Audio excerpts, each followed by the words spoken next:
America ప్రెసిడెంట్గా Donald Trump అధికారంలోకి వచ్చినప్పటి నుంచి ఇమిగ్రెంట్స్ విషయంలో యుఎస్ గవర్నమెంట్ చాలా దూకుడుగా వ్యవహరిస్తోంది. ఇప్పటికే ఇల్లీగల్ ఇమిగ్రెంట్స్పై ఉక్కుపాదం మోపి వారిని దేశం నుంచి పంపిస్తున్నారు.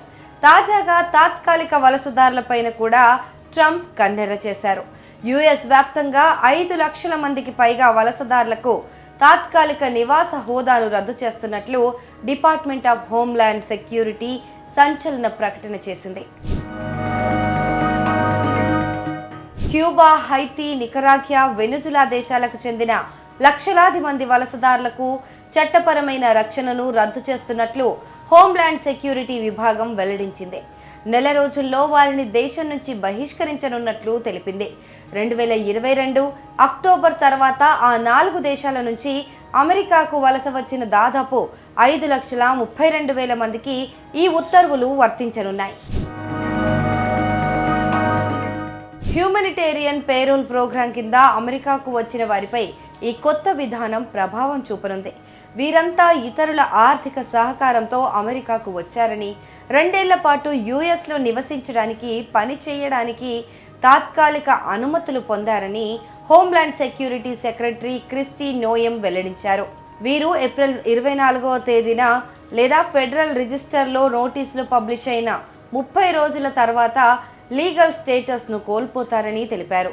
లీగల్ స్టేటస్ను కోల్పోతే అమెరికాలో ఉండేందుకు వీరంతా అనర్హులవుతారు. హ్యూమనిటేరియన్ పేరోల్ను ఇష్టమొచ్చినట్టుగా మిస్యూజ్ చేస్తున్నారని, దీనికి ముగింపు పలుకుతామని ప్రెసిడెంట్ డొనాల్డ్ ట్రంప్ ఇంతకు ముందే వెల్లడించారు. ఆ దిశగా తాజాగా అమెరికా గవర్నమెంట్ చర్యలు చేపట్టింది. ఈ హ్యూమనిటేరియన్ పేరోల్ అనేది అమెరికాలో సుదీర్ఘకాలంగా ఉన్న వెసులుబాటు.